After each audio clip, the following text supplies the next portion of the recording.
اعوذ باللہ من الشیطان الرجیم بسم اللہ الرحمن الرحیم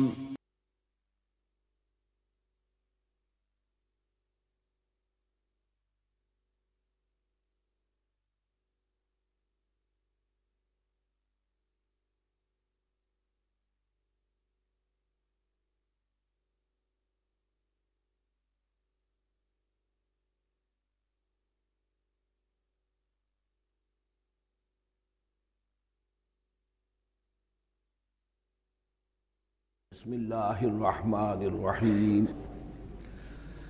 یا بنی اسرائیل اذکروا نعمتی التی انعمت علیکم وانی فضلتکم علی العالمین واتقوا یوما لا تجزی نفس عن نفس شیئا ولا يقبل منها شفاعة ولا یؤخذ منها عدل ولا هم ینصرون صدق اللہ العظیم رب اشرح لی صدری ویسر لی امری واحلل عقدۃ من لسانی یفقہوا قولی۔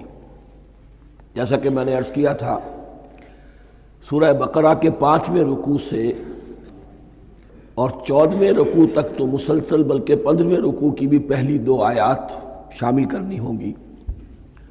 یہ 10 رکوعوں سے 2 آیات زائد ہیں کہ جن میں خطاب کل کا کل بنی اسرائیل سے ہے۔ البتہ اس میں یہ فرق ہے کہ پہلا رکوع جو ہے وہ ان کو دعوت پر مشتمل ہے، نبی اکرم صلی اللہ علیہ وسلم پر ایمان لانے کی پرزور دعوت۔ بقیہ یہ 9 رکوع جو ہے یہ ان پر فرد قرارداد جرم ہے جو عائد کی جا رہی ہے۔ ہم نے تمہارے ساتھ یہ احسان و اکرام کیا، تم پر یہ فضل کیا، یہ کرم کیا، تمہیں یہ حیثیت دی، تمہیں یہ مقام دیا، تم نے اس طور سے اپنے اس مشن کی خلاف ورزی کی، اپنے مقام اور مرتبے کو چھوڑ کر اور دنیا پرستی اختیار کی۔ یہ جو 9 رکوع ہیں ان میں بنی اسرائیل کی تاریخ کا تو یوں سمجھیے کہ ایک بہت بڑا حصہ اور نمایاں اس کے فیچرز آئیں گے، لیکن یہ سمجھ لیجئے کہ اصل میں یہ امت مسلمہ کو بھی ایک پیشگی تنبیہ ہے کہ کوئی مسلمان امت جب بگڑتی ہے تو یہ چیزیں اس میں آ جاتی ہیں۔ چنانچہ احادیث موجود ہیں حضور کی، لَيَأْتِيَنَّ عَلَىٰ أُمَّتِي مَا أَتَىٰ عَلَىٰ بَنِي إِسْرَائِيلَ حَزْوَ النَّعْلِ بِالنَّعْلِ، میری امت پر بھی وہ سب حالات وارد ہوں گے جو بنی اسرائیل پر آئے، بالکل ایسے جیسے ایک جوتی دوسری جوتی سے مشابہ ہوتی ہے۔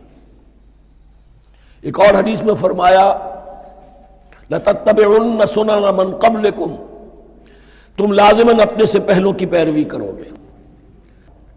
اور اس میں اس حد تک بھی آپ نے وضاحت کر دی کہ اگر وہ سابق امت مسلمہ، سابق امت، اگر وہ گوہ کے بل میں گھسی تھی تم بھی گھسو گے، اور اگر ان میں کوئی بدبخت ایسا اٹھا جس نے اپنی ماں سے زنا کیا تو تم میں سے بھی کوئی شقی ایسا ضرور اٹھے گا جو یہ حرکت کرے گا۔ اس اعتبار سے ان رکوعوں کو پڑھتے ہوئے یہ نہ سمجھیے یہ اگلوں کی داستان ہے، پچھلوں کی کہانیاں ہیں، نہیں۔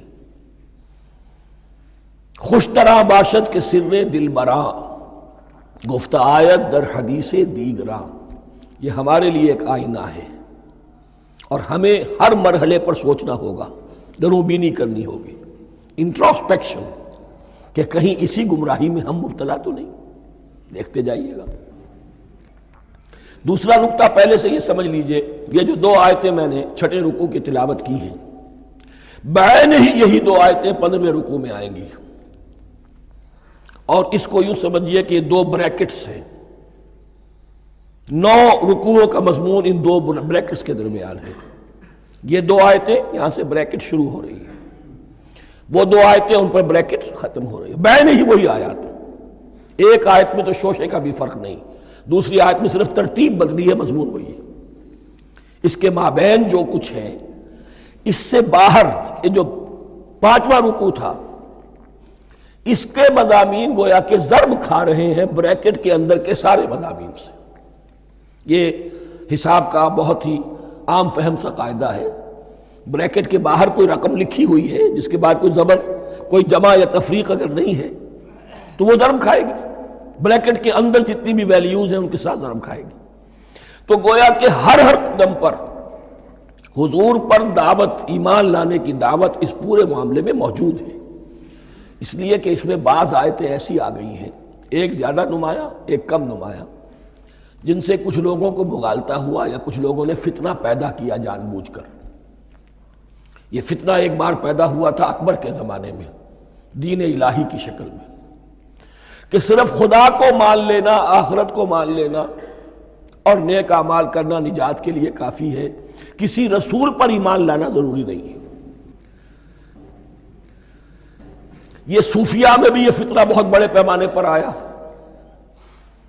مسجد مندر ہکڑو نور، مسجد میں اور مندر میں ایک ہی نور ہے، سب مذاہب ایک ہی ہے، سارا فرق جو ہے شریعتوں کا ہے، عبادت کے ظاہری شکل کا ہے، وہ ہے رسولوں سے متعلق۔ رسولوں کو بیچ میں سے نکال دیجئے تو یہ دین الہی رہ جائے گا، اللہ کا دین۔ اتنا بڑا فتنہ تھا کہ جب ہندوستان میں سیاسی اعتبار سے، حکومت کے اعتبار سے مسلمانوں کا اقتدار چوٹی پر تھا، کلائمیکس پر، اکبر اعظم، اس وقت یہ دین الہی کا فتنہ اٹھا کہ دین محمدی کا اب دور ختم ہو گیا، وہ 1000 سال کے لیے تھا، 1000 سال پورے ہو گئے، اب الف ثانی ہے، دوسرا 1000 سال ہے، اس کے لیے نیا دین ہے، اسے دین اکبری بھی کہا گیا اور دین الہی بھی کہا گیا۔ اور اس میں ایک آیت آئے گی جس سے استدلال کیا ہے کچھ لوگوں نے۔ اس صدی میں پھر یہ فتنہ اٹھا تھا گاندھی کے فلسفے کے ذریعے سے، اور ایک بہت بڑا نابغہ انسان مسلمانوں میں سے، بہت بڑا نابغہ، جینیس، ابو الکلام آزاد، وہ بھی اس فتنے کا شکار ہو گیا۔ متحدہ قومیت، چنانچہ گاندھی اپنی پرارتھنا میں کچھ قرآن کی تلاوت بھی کراتا تھا، کچھ گیتا بھی پڑھواتا تھا، کچھ اپنشدوں سے، کچھ بائبل سے، کچھ گرو گرنتھ سے، معلوم ہو یہ سب ٹھیک ہے، سب ایک ہے، سب لوگوں کو ایک ہونا چاہیے، ایک قوم ہونا چاہیے، مذہب تو انفرادی معاملہ ہے، کوئی مسجد میں چلا جائے، کوئی مندر میں چلا جائے، کوئی گردوارے میں چلا جائے، کوئی چرچ میں چلا جائے، کوئی سینیگاگ میں چلا جائے، کیا فرق واقع ہوتا ہے؟ اس کا توڑ یہی ہے کہ سمجھ لیجئے یہ جو 7 آیتیں ہیں 5ویں رکوع کی، یہ ہے بریکٹ کے باہر، اور یہ ضرب کھا رہی ہے مسلسل، اس بریکٹوں کے درمیان جتنی بھی مضمون آ رہا ہے وہ سب ان کے تابع ہوگا۔ گویا کہ جہاں تک حضور پر ایمان لانے کا معاملہ ہے وہ انڈرسٹوڈ سمجھا جائے گا، مقدر سمجھا جائے گا ہر مرحلے پر ان 2 بریکٹوں کے مابین۔ اب چلیے بسم اللہ۔ یا بنی اسرائیل اذکروا نعمتی التی انعمت علیکم وانی فضلتکم علی العالمین، اے اسرائیل کی اولاد، یاد کرو میرے اس انعام کو جو تم پر ہوا، اس کی وضاحت میں کر چکا ہوں، لیکن یہاں جو الفاظ آ رہے ہیں بہت زوردار، وَأَنِّي فَضَّلْتُكُمْ عَلَى الْعَالَمِينَ، میں نے تمہیں فضیلت عطا کی تمام جہانوں پر۔ یہاں ایک قاعدہ نوٹ کر لیجئے، عربی نحو کا قاعدہ یہ ہے کہ کہیں ظرف جس میں کوئی شے ہے، ظرف کی جمع لے لیتے ہیں، مراد ہوتا ہے مظروف، ظرف کے اندر جو شے ہے اس کی جمع۔ تمام جہانوں پر فضیلت، کیا فرشتوں پر بھی فضیلت؟ نہیں، جہان والوں پر، تمام اقوام عالم پر تمہیں فضیلت عطا کی، یہ مطلب ہے اس کا۔ تمام عالموں پر، تمام جہانوں پر، یعنی تمام جہان والوں پر، اس انسان عالم انسانیت کے اندر جتنے بھی مختلف گروہ ہیں، نسلیں ہیں، طبقات ہیں، ان میں فضیلت۔ وَاتَّقُوا يَوْمًا لَا تَجْزِي نَفْسٌ عَن نَفْسٍ شَيْئًا، میں عرض کر چکا ہوں، اب تیسری مرتبہ پھر عرض کر رہا ہوں، اصل شے آخرت، محاسبہ آخرت، یہ مستحضر ہوگا تو انسان سیدھا رہے گا۔ کس میں کمزوری آ جائے، ضعف آ جائے تو باقی ایمان باللہ، ایمان بالرسالت، یہ نہ معلوم کیا کیا شکلیں اختیار کر لیں۔ دیکھیے اس آیت کے اندر 4 اعتبارات سے محاسبہ آخرت کا زور ہے۔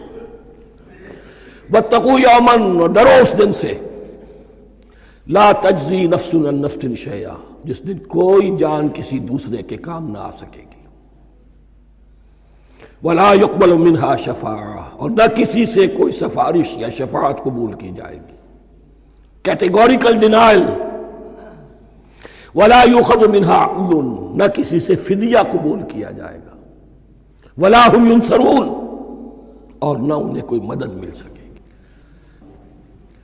ہم نے طرح طرح کے عقیدے، شفاعت باطلہ کا تصور، اہل عرب سمجھتے تھے ہمیں یہ فرشتے جو ہے خدا کی بیٹیاں ہیں، یہ لات اور منات اور عزا ہم نے ان کے بت بنا رکھے ہیں، پوچھتے ہیں یہ اپنے ابا جان سے اللہ کی بیٹیاں ہیں نا، لاڈلی بیٹیاں، چھڑا لیں گے ہمارے ہاں بھی تصور ہے اولیاء اللہ چھڑا لیں گے۔ یا شفاعت باطلہ، خود حضور کی شفاعت کے بارے میں جو غلط تصورات ہیں، ایک شفاعت حقہ ہے، اس کی وضاحت کا یہ موقع نہیں ہے، وہ آیت الکرسی پہ جب ہم پہنچیں گے انشاءاللہ تعالیٰ اسی سورہ مبارکہ میں تو اس کی وضاحت بھی ہوگی۔ یہ سارے جو ہم نے جو گھڑ رکھے ہیں خیالات، ان کی نفی اس آیت کے حوالے سے کی۔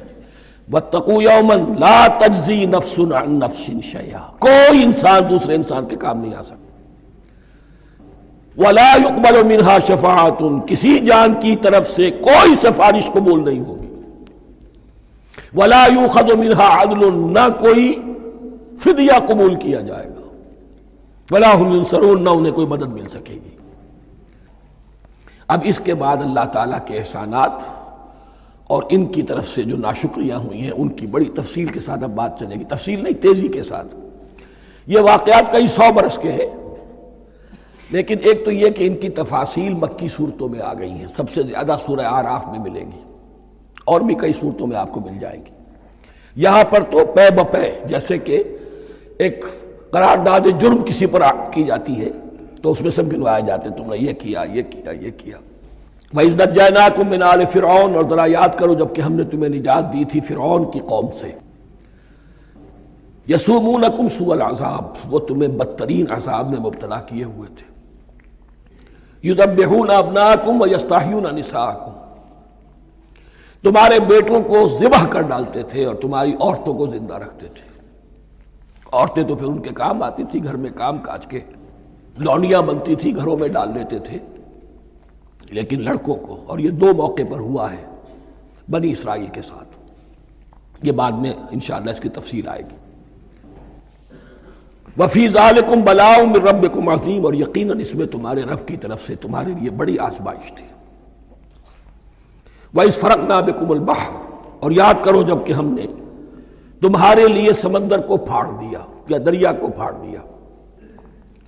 یہ ایک مختلف فی بات ہے کہ کس جگہ سے کراس کیا تھا بنی اسرائیل نے ایجپٹ سے سینائی پیننسولا آنے کے لیے، جزیرہ نما سینا میں۔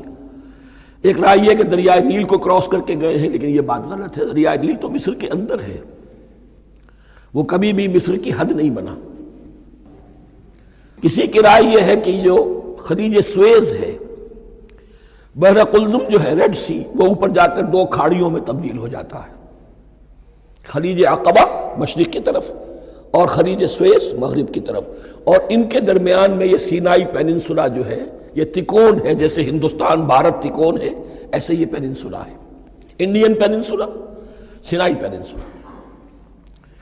اور یہ سویس کینال تو بعد میں بنی ہے، خلیج سویس اور میڈیٹرینین بحیرہ روم کے درمیان یہ کچھ چھوٹی چھوٹی، اگرچہ چھوٹی تھی سمندر کے لحاظ سے، بہت بڑی بڑی جھیلیں تھیں، اور ان جھیلوں ہی کو پھر جوڑ جوڑ کر درمیان میں جو خشکی تھی اس کو کاٹ کر سویس کینال بنائی گئی ہے۔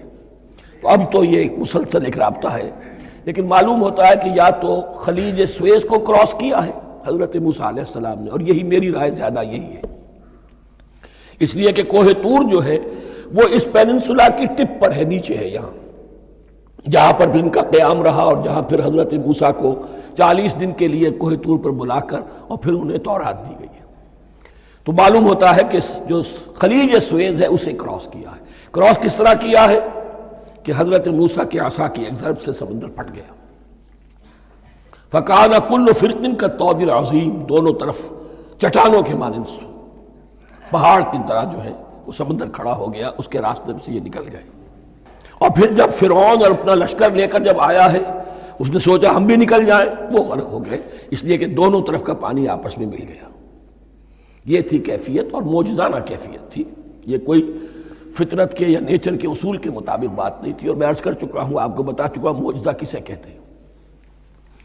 وَإِذْ فَرَقْنَا بِكُمُ الْبَحْرَ فَأَنْجَيْنَاكُمْ، جب ہم نے تمہارے لیے یا تمہارے ساتھ سمندر کو پھاڑ دیا تمہارے لیے، تمہارے گزرگاہ بنانے کے لیے، تو تمہیں تو نجات دے دی۔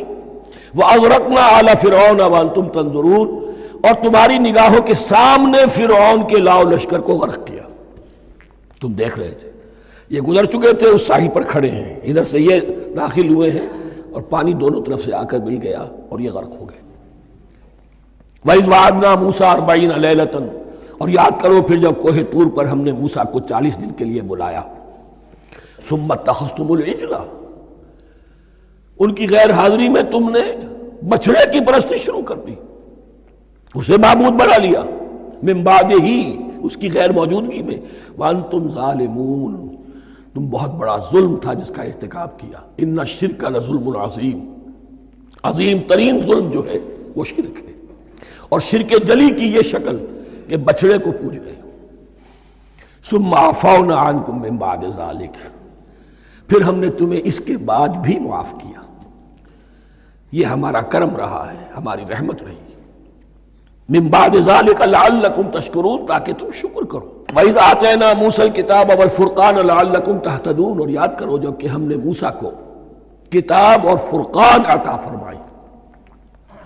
یہ فرقان حق اور باطل کے درمیان فرق کر دینے والی چیز، اور کتاب عام طور پر جو آتا ہے وہ شریعت کے لیے آتا ہے، شریعت بھی دی، کتاب بھی دی، اور فرقان بھی دیا، لعلکم تہتدون، تاکہ تم ہدایت پاؤ۔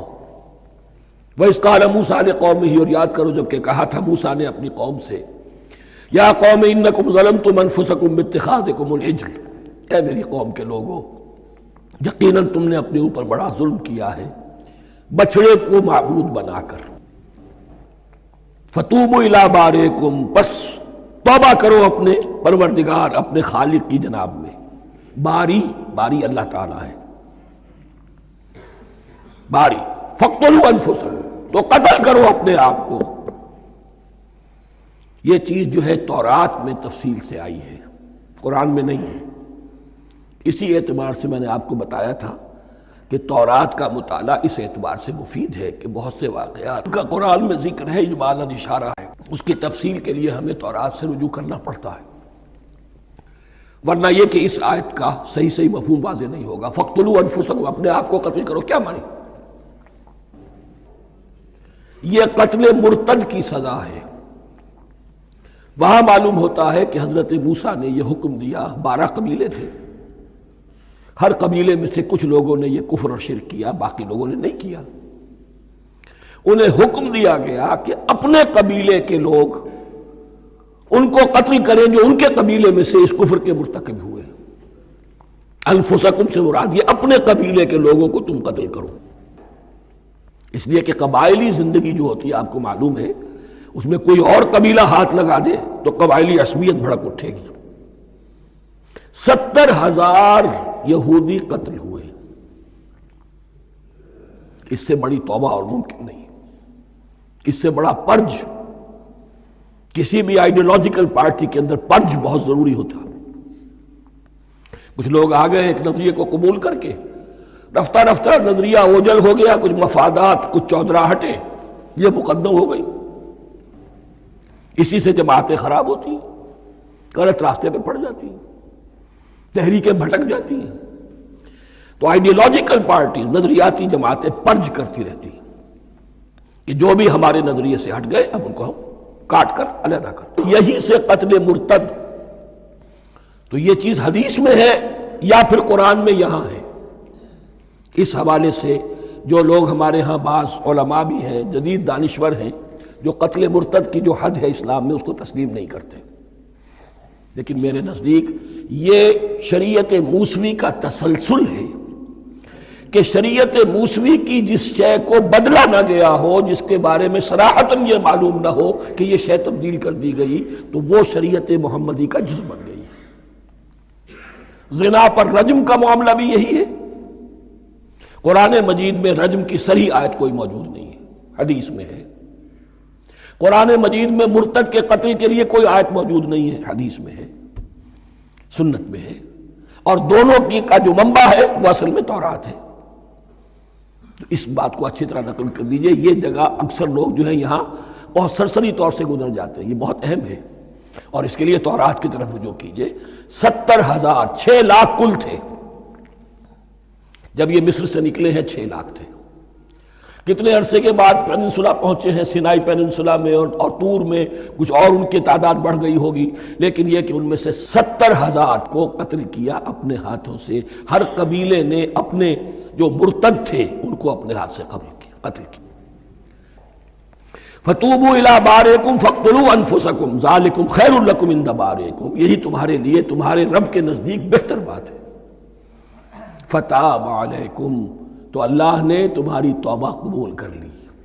توبہ قبول کس طرح ہوئی؟ یہ تزکیہ ہوا ہے امت کا کہ ان میں سے جن لوگوں نے اتنی بڑی غلط حرکت کی ہے ان کو کاٹ کر، ذبح کر کے، ان کو قتل کر کے پھینک دیا۔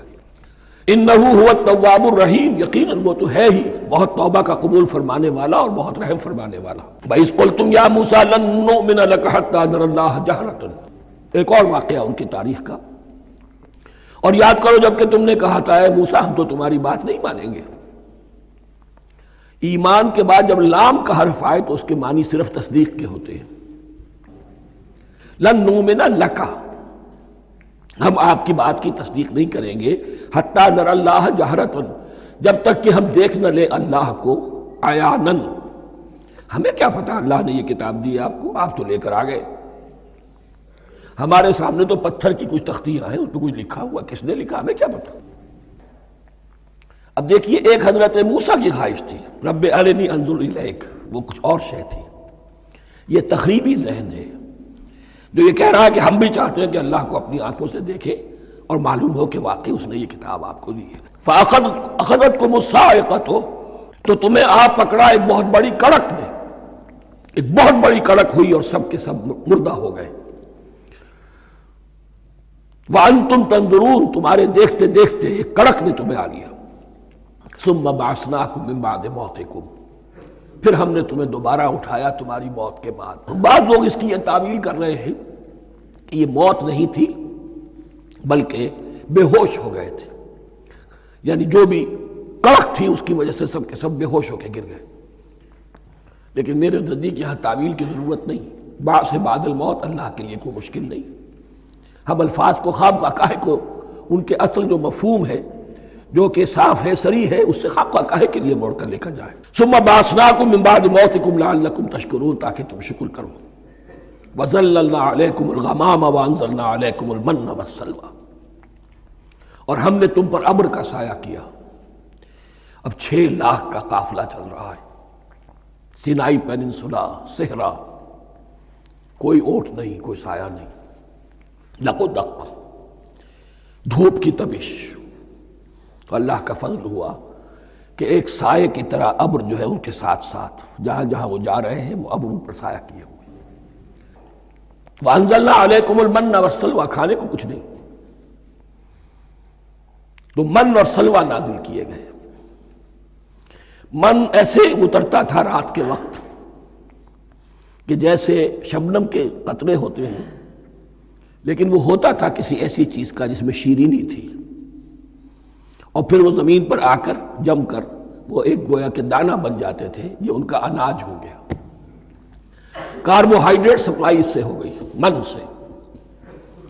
اور سلوہ ایک خاص قسم کا پرندہ بٹیر کی شکل کا جو بے پناہ بڑی تعداد میں ان کے بڑے بڑے جھنڈ آتے تھے شام کے وقت، اور وہ ان کے ڈیرا جہاں ہوتا تھا اس کے گرد وہ اتر آتے تھے، اور رات کی تاریکی میں یہ آسانی سے ان کو پکڑتے تھے، ان کو کھاتے تھے بھون کر، اور یہ ان کی پروٹین ہو گئی۔ پوری غذا جو ہے اللہ تعالیٰ نے ان کو فراہم کر دی۔ وَأَنزَلْنَا عَلَيْكُمُ الْمَنَّ وَالسَّلْوَىٰ كُلُوا مِن طَيِّبَاتِ مَا رَزَقْنَاكُمْ، کھاؤ ان پاکیزہ چیزوں کو جو ہم نے تمہیں عطا کی ہیں۔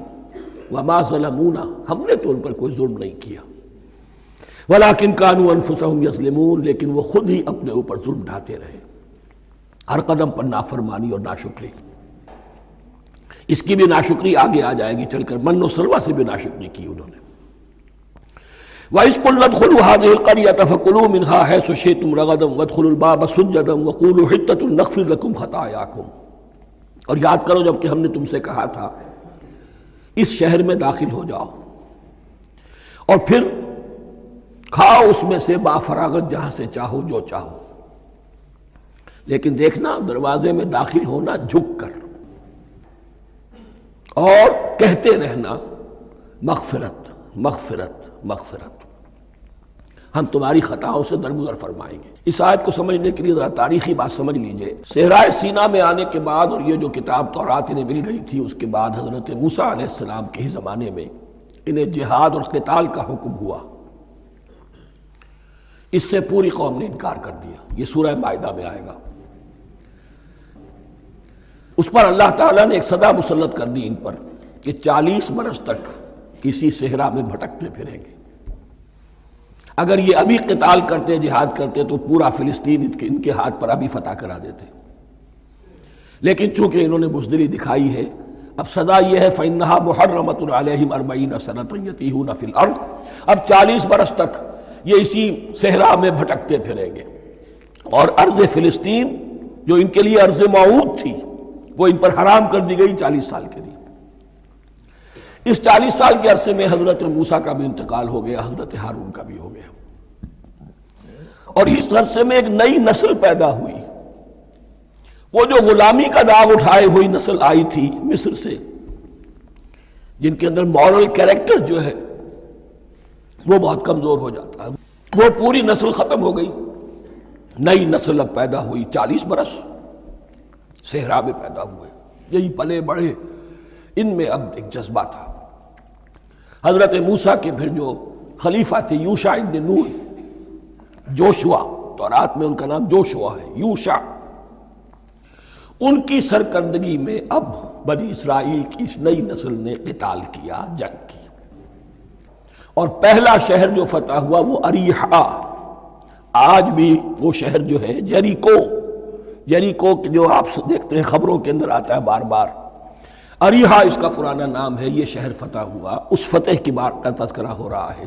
یاد کرو جب کہ ہم نے تم سے کہا تھا اس بستی میں، اس شہر میں داخل ہو جاؤ فاتحانہ، اور پھر جو کچھ یہاں ہے، جو نعمتیں ہیں، ان سے متمتع ہو، کھاؤ پیو، لیکن داخل ہونا سجدہ کرتے ہوئے، مراد کیا؟ جھک کر، یعنی ایسا نہ ہو کہ تکبر کی وجہ سے تمہاری گردنیں اکڑ جائیں، گردنیں جھکا کر اللہ کا احسان مانو، یہ نہ سمجھو کہ یہ فتح تم نے حاصل کی۔ اس کی تفسیر اصل میں نظر آتی ہے حضور کی شخصیت میں، کہ جب فتح مکہ کے موقع پر مکے میں داخل ہوئے ہیں تو جس سواری پر آپ بیٹھے ہوئے تھے، آپ کی پیشانی اس کی گردن کے ساتھ جڑی ہوئی تھی۔ یہ وقت ہوتا ہے جب کہ تکبر اور تعلی، فاتح کی حیثیت سے آنا، اور بندہ مومن کے لیے یہی وقت ہے تواضع کا، جھکنے کا۔ وَقُولُوا حِطَّةٌ، حتیٰ یحط تو کہتے ہیں جھاڑ دینے کو، تو اس کے معنی کیا ہے؟ اے اللہ ہمارے گناہ جھاڑ دے، مغفرت، اے اللہ ہمیں مغفرت، ہماری مغفرت فرما، جو خطائیں ہو گئی بخش دے۔ قولوا حطۃ، تمہاری زبان پر استغفار ہونا چاہیے، تمہاری گردنیں جھکی ہوئی ہونی چاہیے۔ نغفر لکم خطایاکم، اگر تم اس پر عمل کرو گے ہم تمہاری خطایا جو ہے، خطائیں جو ہیں انہیں معاف فرما دیں گے۔ وسنزید المحسنین، اور جو تم میں محسن ہوں گے انہیں اور بھی زیادہ دیں گے، اور انعام و اکرام آئیں گے۔ فبدل الذین ظلموا قولا غیر الذی قیل لہم، تو ان میں سے جو ظالم تھے، جو بد کردار تھے، انہوں نے بدل دیا، ایک اور قول اختیار کر لیا اس قول کی جگہ جو انہیں کہا گیا تھا۔ کہا گیا تھا حتہ حتہ، انہوں نے کہنا شروع کیا حنطہ حنطہ، ہمیں تو گیہوں چاہیے، گیہوں چاہیے۔ یہ بعد میں ابھی آ جائے گا اگلے رکوع کے اندر، کہ من و سلوہ سے ان کی طبیعتیں بھر گئی تھی ایک ہی چیز کھا کھا کے۔ اب وہ کہہ رہے تھے کوئی چیز ہمیں جو ہے زمین کی روئیدگی میں سے، پیداوار میں سے، تو وہ ان کے زبان پر انہوں نے مذاق اڑاتے ہوئے گویا کہ حضرت موسیٰ علیہ السلام کے ذریعے سے حکم ملا ہے، استہزاء کر رہے ہیں، حتۃ کی بجائے حنطۃ۔ فانزلنا علی الذین ظلموا رجزا من السماء بما كانوا یفسقون، تو جن لوگوں نے یہ حرکت کی تھی ان پر ہم نے آسمان سے ایک بہت بڑا عذاب نازل کیا۔ تورات سے معلوم ہوتا ہے کہ پلیگ آئی، اور جنہوں نے یہ حرکت کی تھی وہ سب کے سب ہلاک ہو گئے یریکو کے اندر، بما كانوا یفسقون، بسبب اس نافرمانی کے جو انہوں نے کی۔ وَإِذِ اسْتَسْقَىٰ مُوسَىٰ لِقَوْمِهِ فَقُلْنَا اضْرِب بِّعَصَاكَ الْحَجَرَ، اب یہ پھر صحرائے سینا کا واقعات آ رہے ہیں، ان میں ترتیب زمانی نہیں ہے۔ اریحا کی فتح جو ہے حضرت موسیٰ کے بعد ہے، لیکن اب یہاں پہ پھر ابھی وہ جو صحرائے تیہ میں جب بھٹک رہے تھے پھر اس کا ذکر ہے۔ وَإِذِ اسْتَسْقَىٰ مُوسَىٰ لِقَوْمِهِ فَقُلْنَا اضْرِب بِّعَصَاكَ الْحَجَرَ، اور جب کہ موسیٰ کی قوم نے موسیٰ سے پانی طلب کیا۔ اب صحرا میں آپ کو معلوم ہے جہاں پڑاؤ تھا اب وہاں پانی نہیں ہے، 6 لاکھ ہو 7 لاکھ ہو کتنے افراد ہو، پانی چاہیے۔ وَإِذِ اسْتَسْقَىٰ مُوسَىٰ لِقَوْمِهِ فَقُلْنَا اضْرِب بِّعَصَاكَ الْحَجَرَ، تو ہم نے کہا کہ اپنے عصا سے ضرب لگاؤ چٹان پر۔ فَانْفَجَرَتْ مِنْهُ اثْنَتَا عَشْرَةَ عَيْنًا، تو اس سے 12 چشمے پھوٹ بہے۔ فجر کہتے ہیں کسی شے کے پھٹ کر کوئی چیز برآمد ہو۔ فجر جو ہوتی ہے، فجر کا وقت رات کی تاریکی کا پردہ چاک ہوتا ہے اور سپیدہ سحر نمودار ہوتا ہے۔ فَانْفَجَرَتْ مِنْهُ اثْنَتَا عَشْرَةَ عَيْنًا، تو 12 چشمے پھوٹ بہے۔ قَدْ عَلِمَ كُلُّ أُنَاسٍ مَشْرَبَهُمْ، یہاں اناس سے کیا مراد ہے؟ ہر قبیلہ، ہر قبیلے نے اپنا گھاٹ معین کر لیا۔ 12 قبیلے تھے، اگر علیحدہ علیحدہ نہ ہوتا معاملہ، 12 چشمے اسی لیے دیے گئے کہ لڑے نہ جھگڑے نہ۔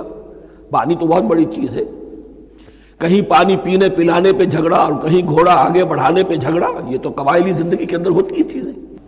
تو اس اعتبار سے اللہ تعالیٰ نے ان کے لیے یہ سہولت کی کہ 12 چشمے پھوٹ بہے۔ قد علم کل اناس مشربہم، ہر ایک نے اپنا گھاٹ جان لیا، معین کر لیا۔ کلوا واشربوا من رزق اللہ، گویا کہ کہہ دیا گیا کہ کھاؤ اور پیو اللہ کے رزق میں سے۔ ولا تعثوا فی الارض مفسدین، اور زمین میں فساد بچاتے نہ پھرو۔ کھانے پینے کے لیے پانی بھی ادھر آ گیا، کھانے کے لیے من و سلوہ آ گیا۔ اب دیکھیے ان کی ناشکری۔ وَإِذْ قُلْتُمْ يَا مُوسَىٰ لَن نَّصْبِرَ عَلَىٰ طَعَامٍ وَاحِدٍ، یاد کرو جب کہ تم نے کہا تھا اے موسیٰ ہم ایک کھانے پر تو صبر نہیں کر سکتے، کھا کھا کے بکتا گئے ہیں من و سلوہ۔ فَادْعُ لَنَا رَبَّكَ، تو ذرا اپنے رب سے دعا کرو، پکارو ہمارے لیے اپنے رب کو۔ یخرج لنا، وہ نکالے ہمارے لیے مما تنبت الارض، زمین کی روئیدگی اور پیداوار میں سے، نباتات ارضی میں سے، من بقلہا، اس کی ترکاریاں، وقصائہا، اور ککڑیاں، کھیرے اور ککڑیاں، ان سب کے لیے یہ لفظ ہے۔ وفومہا، ایک ترجمہ گیہوں کیا گیا ہے لیکن میرے نزدیک زیادہ صحیح ترجمہ ہے لہسن، اور سرائے کی زبان میں بھی اور ممکن ہے کہ سندھی میں بھی ہو تھوم، تھوم کہتے ہیں لہسن کو، یہ فوم کی بدلی ہوئی شکل ہے، اس لیے کہ یہی علاقہ ہے جس میں عرب آئے تھے، تو عربوں کی زبان کے بہت سے الفاظ جو ہیں اس سرائے کی زبان میں خاص طور پر وہ بہت زیادہ، تو تھوڑی سی شکل بدل کر وہ کافی تعداد میں موجود ہے۔ وعدسہا، اور دال خاص طور پر مسور کی، وبصلہا، اور پیاز۔ اب جو چٹخارے جس سے بنتے ہیں سالن کے، ان کی زبانیں وہ چٹخارے مانگ رہی۔ ظاہر بات ہے کہ اگر وہ سلوا بھی تھا، بٹیرا ہے، اسے آگ کے اوپر ذرا سا تپایا اور کھایا، وہ ایک ہی خاص قسم کی غذا ہے جو چل رہی ہے۔ اسی طرح من جو ہے وہ ایک خاص قسم کا سیریل ان کے لیے بن گیا ہے، لیکن یہ جو چٹخارے ہیں یہ تو لہسن سے ہے، پیاز سے ہے، ترکاریوں سے ہے، ان تمام چیزوں سے، دال کا اپنا ایک ذائقہ ہے۔ قَالَ تَسْتَبْدِلُونَ الَّذِي هُوَ أَدْنَىٰ بِالَّذِي هُوَ خَيْرٌ، حضرت موسیٰ نے فرمایا کیا تم وہ شے بدلے میں لینا چاہتے ہو اس کے، کیا وہ شے جو کمتر ہے بدلے میں چاہتے ہو اس کے کہ جو بہتر ہے؟ من و سلوہ کہیں بہتر ہے اللہ کی طرف سے جو تمہیں دیا گیا ہے، تم اس سے تمہارا جی بھر گیا ہے، اس کو ہاتھ سے دے کر چاہتے ہو کہ یہ ادنا چیزیں تمہیں ملے۔ اہبطوا مصرا، اب یہ لفظ آ گیا اہبطوا۔ اب ظاہر بات ہے یہ آسمان سے زمین پر اترنے کے لیے لفظ نہیں ہے اہبطوا، یہاں اس کا ترجمہ صحیح ہوگا سیٹل ڈاؤن سم ویئر۔ اگر زمین کی یہ چیزیں چاہیے تو کہیں سیٹل ہو جاؤ اور کاشت کرو، بیج ڈالو، آبیاری کرو، یہ ساری چیزیں تمہیں مل جائیں۔ اہبطوا مصرا، کہیں سیٹل ڈاؤن ہو جاؤ، کہیں اتر پڑو کسی بستی میں، کسی علاقے میں۔ فَإِنَّ لَكُمْ مَا سَأَلْتُمْ، تمہیں مل جائے گا جو کچھ کہ تم نے مانگا۔ وَضُرِبَتْ عَلَيْهِمُ الذِّلَّةُ وَالْمَسْكَنَةُ وَبَاءُوا بِغَضَبٍ مِّنَ اللَّهِ۔ اب یہ ہے ان کی وہ خباثتیں، ان کے وہ ناشکریاں، ان کی وہ معصیتیں، ان پر جو آخری حکم دیا جا رہا ہے، جو اگر آپ برا نہ مانیں تو میں عرض کروں گا آج یہود پر اتنا اپلیکیبل نہیں ہے جتنا مسلمانوں پر ہے۔ ضربت علیہم الذلۃ والمسکنۃ وباؤوا بغضب من اللہ۔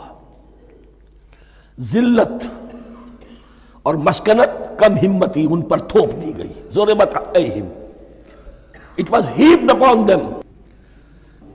The humiliation was heaped upon them. ضربت علیہم الذلۃ والمسکنۃ وباؤوا بغضب من اللہ، اور وہ اللہ کا غضب لے کر لوٹے۔ وہی امت جس کے بارے میں فرمایا وَأَنِّي فَضَّلْتُكُمْ عَلَى الْعَالَمِينَ، اسی امت کا پھر یہ حشر ہوا۔ کیوں ہوا؟ نافرمانی۔ تمہیں کتاب دی تھی کہ تم پیروی کرو، تمہیں کتاب دی تھی کہ اسے قائم کرو۔ وَلَوْ أَنَّ أَهْلَ الْكِتَابِ أَقَامُوا التَّوْرَاةَ وَالْإِنْجِيلَ وَمَا أُنزِلَ إِلَيْهِمْ مِنْ رَبِّهِمْ لَأَكَلُوا مِنْ فَوْقِهِمْ وَمِنْ تَحْتِ أَرْجُلِهِمْ۔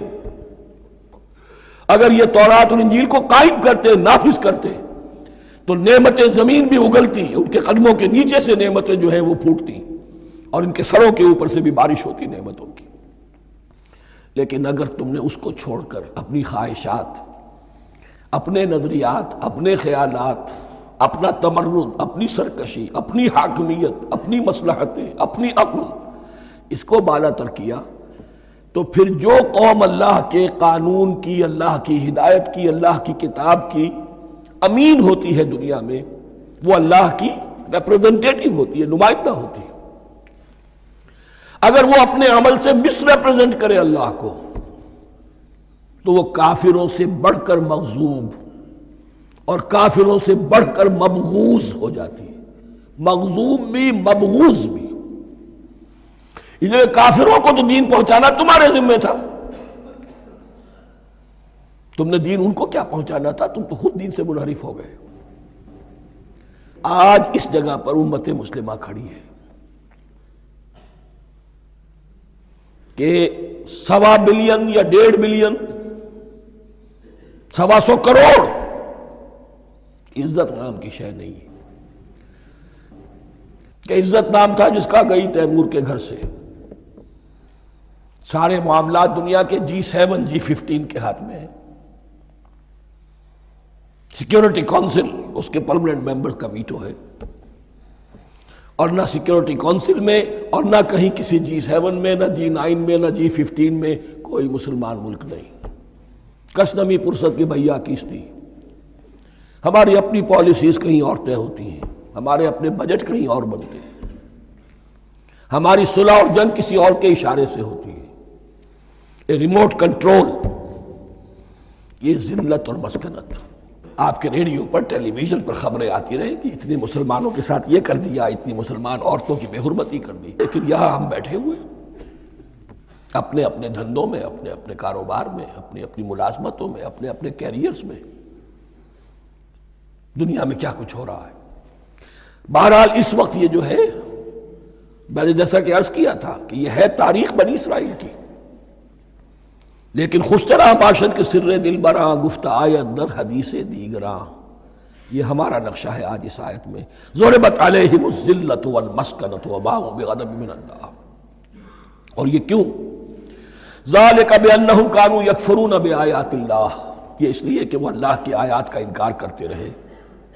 وَيَقْتُلُونَ النَّبِيِّينَ بِغَيْرِ الْحَقِّ، اللہ کے نبیوں کو ناحق قتل کرتے رہے۔ ہمارے ہاں بھی مجددین امت میں سے کتنے ہیں جو جیلوں میں ڈالے گئے،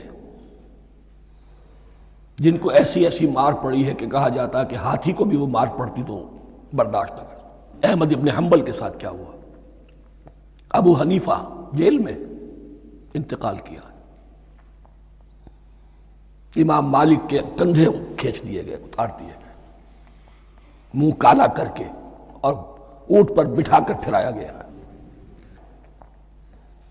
امام دار الہجرہ شیخ احمد سرہندی جیل میں رہے، سید احمد بریلوی اور ان کے ساتھیوں کو خود مسلمانوں نے تہہ تیغ کیا ہے۔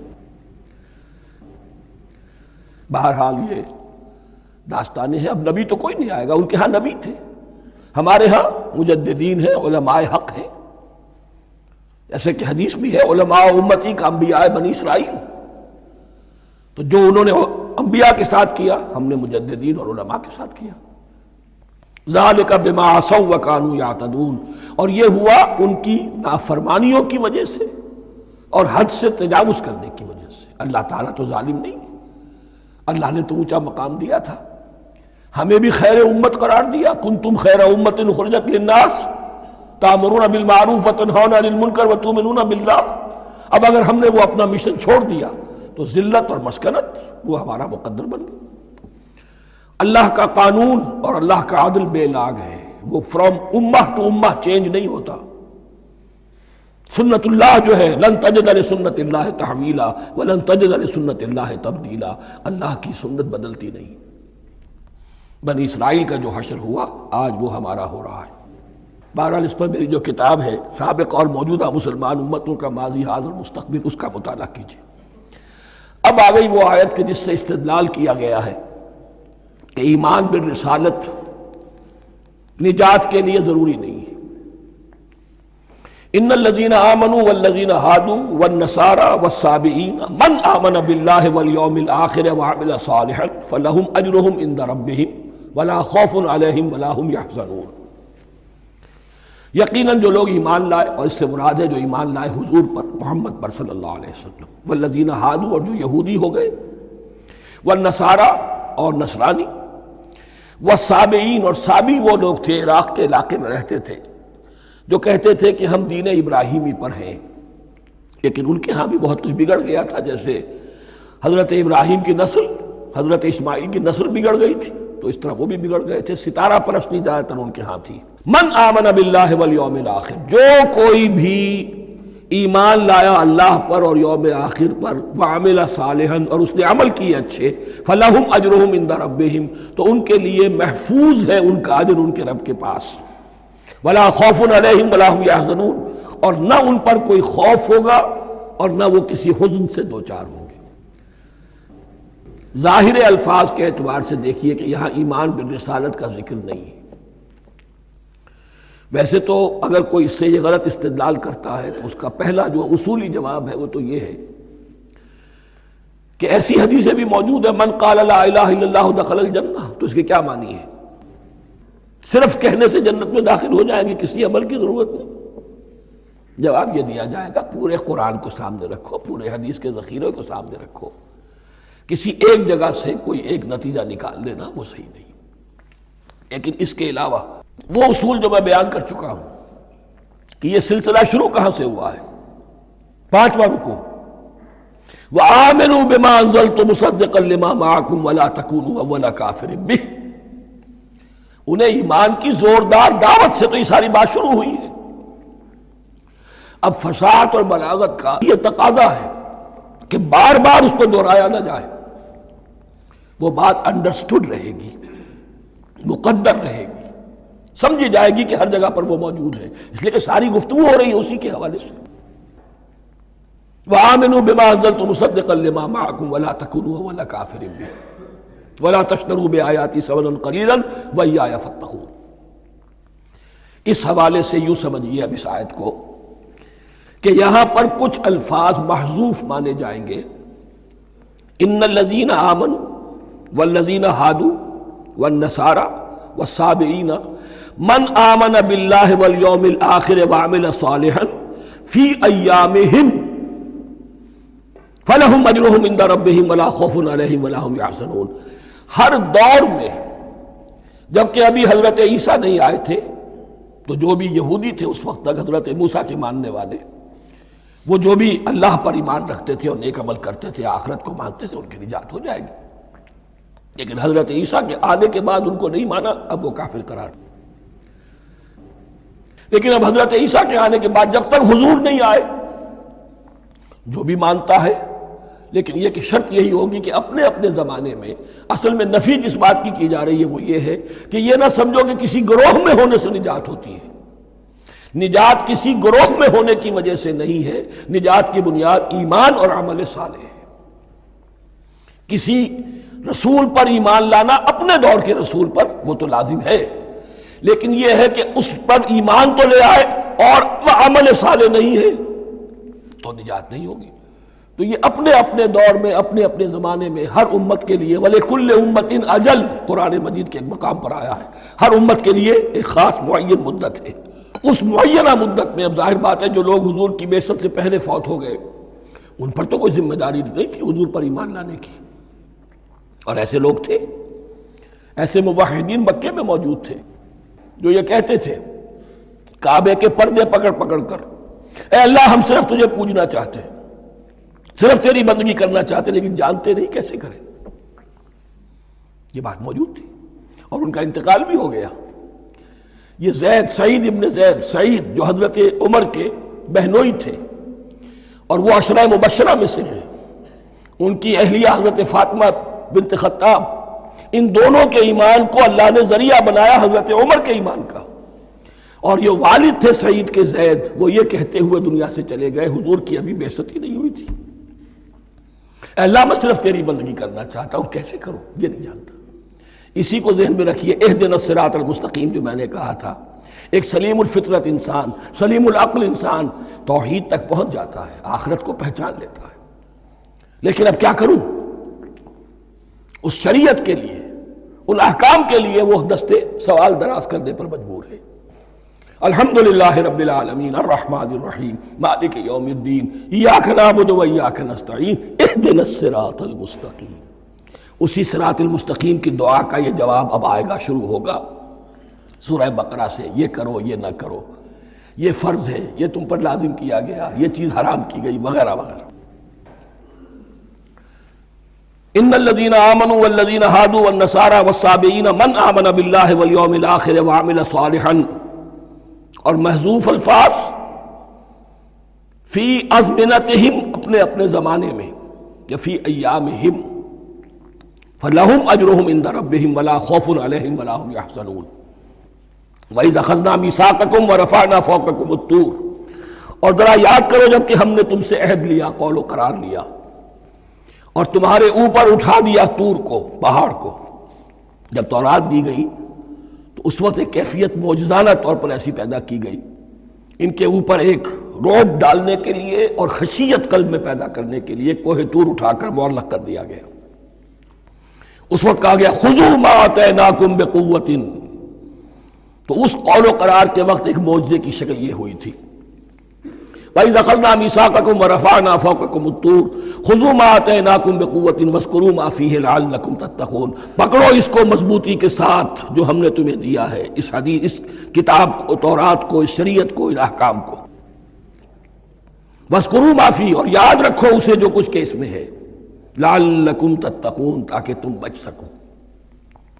ثُمَّ تَوَلَّیْتُم مِّن بَعْدِ ذَلِکَ، پھر تم نے روگردانی کی اس کے بعد، اس میثاق کو توڑا، میثاق الست کو توڑا تھا، اور دوسرے یہ میثاق شریعت جو تم سے لیا گیا اس کو بھی توڑا.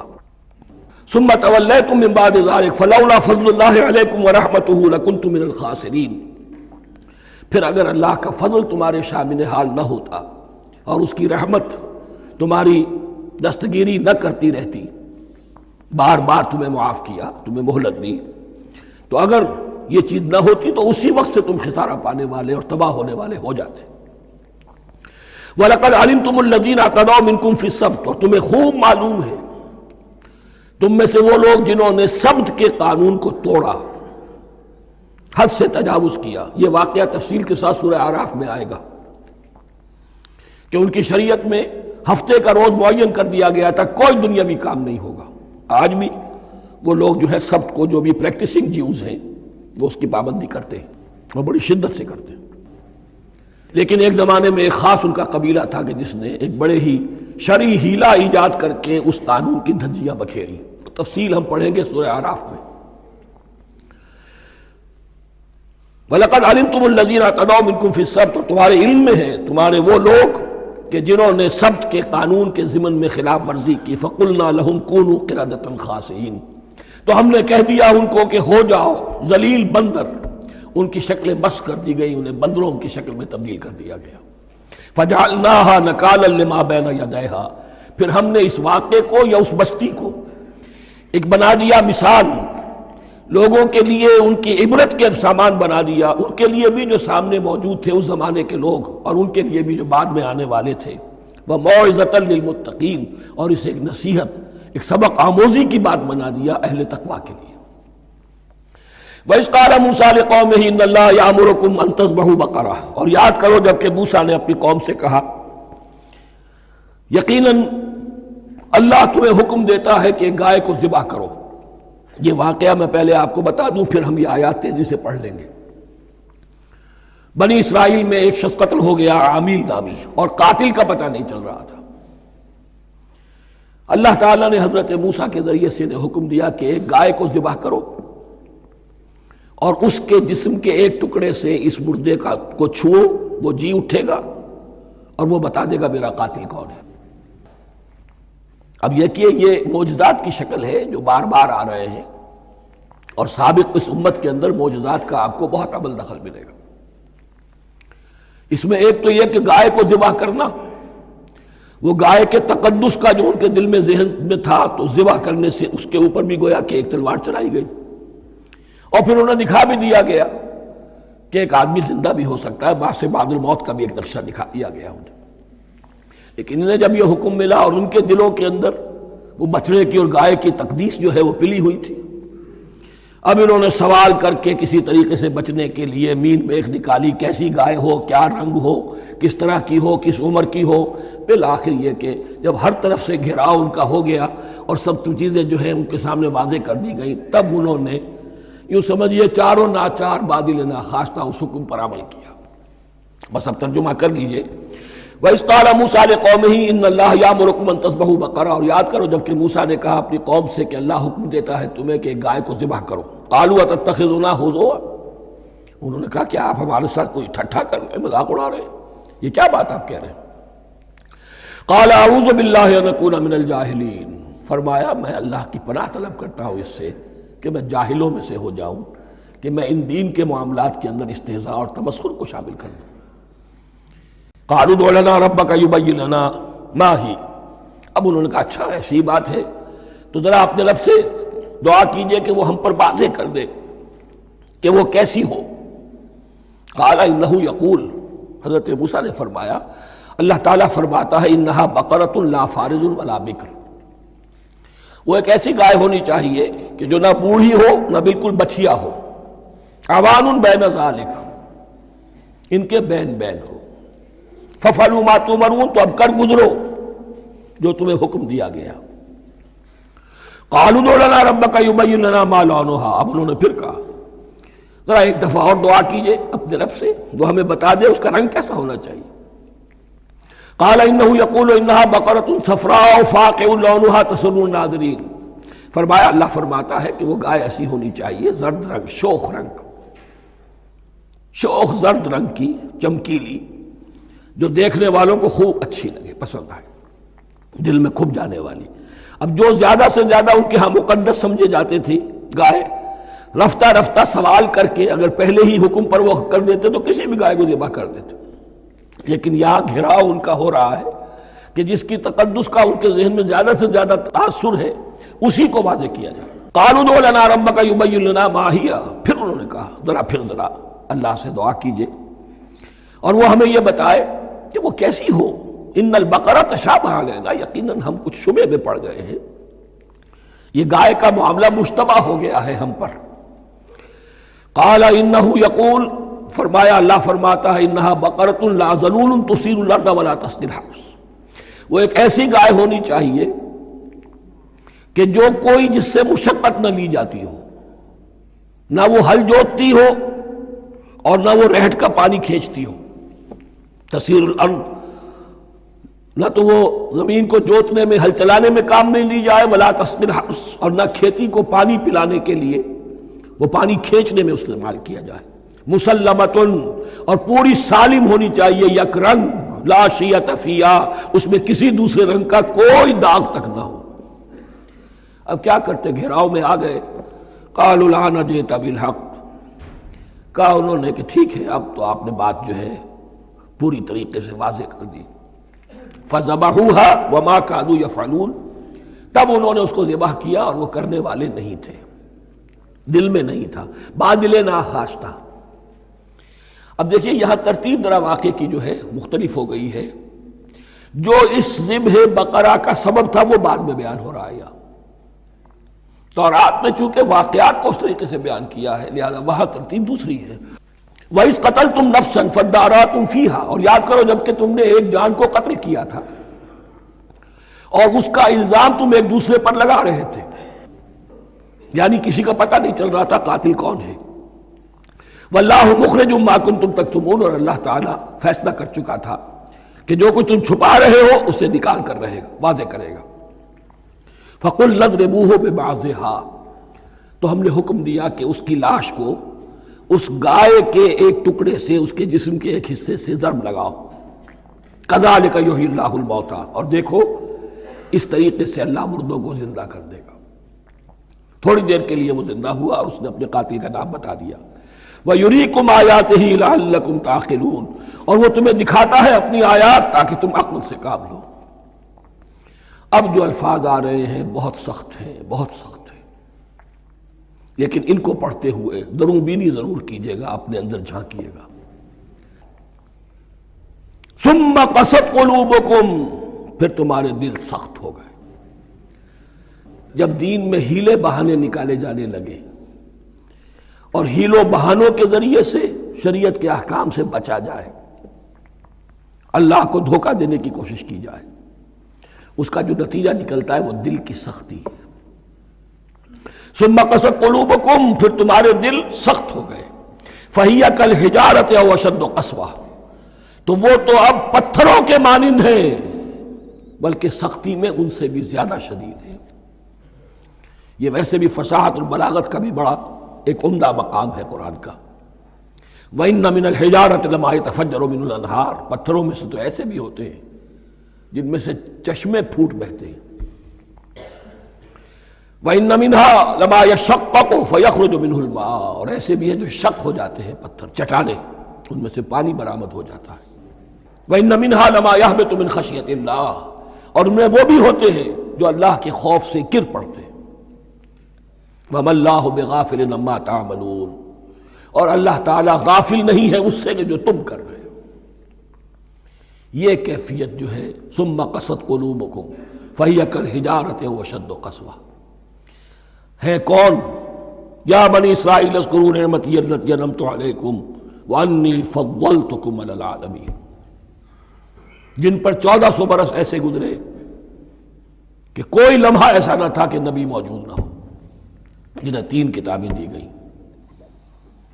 لیکن یہ کہ اپنی بدعملی، عقائد میں بھی مین بیخ کر کے اپنے آپ کو بچانے کے راستے نکال لینا، اعمال میں بھی ہیلوں کے ذریعے سے، کتاب الحیل کے ذریعے سے اپنے آپ کو ذمہ داریوں سے مبرہ کر لینا، اس کا نتیجہ پھر یہ نکلتا ہے۔ اللہ تعالیٰ مجھے اور آپ کو اس انجام بد سے بچائے۔ بارک اللہ لی ولکم فی القرآن العظیم ونفعنی وإیاکم بالآیات والذکر الحکیم۔